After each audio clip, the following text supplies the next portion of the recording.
ইসলাম কতটা সহজ আপনারা শুনলেই বুঝতে পারবেন। এক সাহাবী আল্লাহ রাসূল সাল্লাল্লাহু আলাইহি ওয়া আলিহি ওয়াসাল্লামের কাছে এসে তিনি বললেন, ইয়া রাসূলুল্লাহ হালাকতু ইয়া রাসূলুল্লাহ, হে রাসূল আমি তো শেষ। রাসূল সাল্লাল্লাহু আলাইহি ওয়াসাল্লাম বললেন, ওমা আহলাকা, কি হয়েছে তোমার?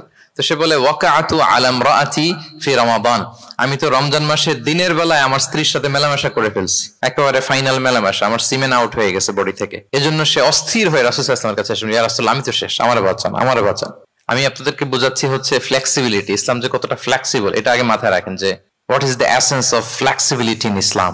ইচ্ছা করে যদি কেউ রোজা ভাঙে, তার বিধান হচ্ছে তার কাজাও করতে হবে, কাফফারাও দিতে হবে। কাজা মানে একটা রোজার জন্য আরেকটা রোজা, আর কাফফারা হচ্ছে হয় তাকে একটা দাস আজাদ করতে হবে, অথবা তাকে 60টা রোজা রাখতে হবে টানা, অথবা 60 জন মিসকিনকে খাওয়াতে হবে। তো সে যখন এসে বললো, ইয়া রাসূলুল্লাহ আমাকে বাঁচান, কি করবো আমি? রাসূল সাল্লাল্লাহু আলাইহি ওয়াসাল্লাম বললেন, আচ্ছা ঠিক আছে, তুমি এই কাজ করে ফেলছো, তোমার তো পেনাল্টি হয়েছে। তো পেনাল্টি কি?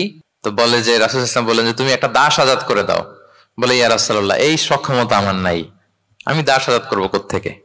আচ্ছা এটা পারবা না, তো তাহলে টানা 60টা রোজা রাখো কাফফারা হিসেবে, টানা 60 দিন রোজা রাখতে হবে, রমজান চলে যাওয়ার পরে 60 দিন রোজা, এটা রাখো। বলে, ইয়া রাসূলুল্লাহ এটাও পারবো না আমি। আচ্ছা এটাও যদি না পারো, তাহলে তুমি 60 জন মিসকিনকে খাবার খাইয়ে দাও। এবার সে বলে, ইয়া রাসূলুল্লাহ খাবারও খাওয়াতে পারবো না আমি, এই সামর্থ্য নাই। কি বিপদ! দাস আজাদ এটাও পারবা না, টানা 60টা রোজা এটাও পারবা না, 60 জন মিসকিনকে খাবার দিবা তাও পারবা না। তো কি আর করা, বসো এক পাশে বসো। বসে আছেন, উনি অন্যান্য কাজ সারতেছেন। হঠাৎ এক ঝুড়ি খেজুর রাসূল সাল্লাল্লাহু আলাইহি ওয়াসাল্লামের কাছে আসলো, এক ঝুড়ি সাদাকার খেজুর। আসার পর রাসূল সাল্লাল্লাহু আলাইহি ওয়াসাল্লাম বললেন, ওই লোকটা কই যে এই কাজ করে ফেলছে? তাকে নিয়ে আসা হলো। রাসূল সাল্লাল্লাহু আলাইহি ওয়াসাল্লাম বললেন, যাও, দাসও আজাদ করতে পারবা না, 60টা রোজাও রাখতে পারবা না, 60 জন মিসকিনকে খাবারও দিতে পারবো না, তাহলে এক ঝুড়ি খেজুর আমার দরবারে আসছে চ্যারিটির সাদাকার খেজুর, যাও এগুলো গরিবদের মাঝে বিতরণ করে দাও, তাসাদ্দাক বিহা ফিল মাদিনা, মদিনায় বিতরণ করে দাও। এবার সে বলে, আলা আফকারা মিন্না ইয়া রাসূলুল্লাহ, ইয়া রাসূলুল্লাহ আমার চেয়ে গরিব কাউকে দিতে হবে? রাসূল সাল্লাল্লাহু আলাইহি ওয়াসাল্লাম বললেন, হ্যাঁ গরিব কাউকে দিবা। বলতেছে, এই পুরো মদিনাতে আমার চেয়ে গরিব আর কেউ নাই। কি বিপদ! তোমার চেয়ে গরিব আর কেউ নাই?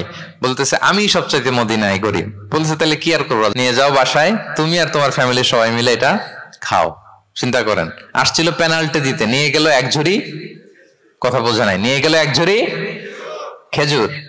দেখেন what is the flexibility of Islam. Islam কতটা ফ্লেক্সিবল, মানুষের সুবিধা অসুবিধাকে ইসলাম কতটা গুরুত্ব দেয়। আমরা ইসলামকে বোঝানোর ক্ষেত্রে, এক্সপ্লেইন করার ক্ষেত্রে এগুলো মাথায় রাখি না। তাহলে ইসলামের এই যে ফ্লেক্সিবিলিটি যখন কোনো নন মুসলিম দেখে, এই হাদিস যদি কোনো নন মুসলিম পড়ে, আপনি বলেন সে কি আর অন্য ধর্মে থাকতে পারবে? যে একটা ধর্ম এত ফ্লেক্সিবল হয় কি করে, এত ফ্লেক্সিবল? এভাবে আপনি যদি দেখেন যে রাসূল সাল্লাল্লাহু আলাইহি ওয়াসাল্লাম খুব সহজ করে দিন ইসলামকে উপস্থাপন করে।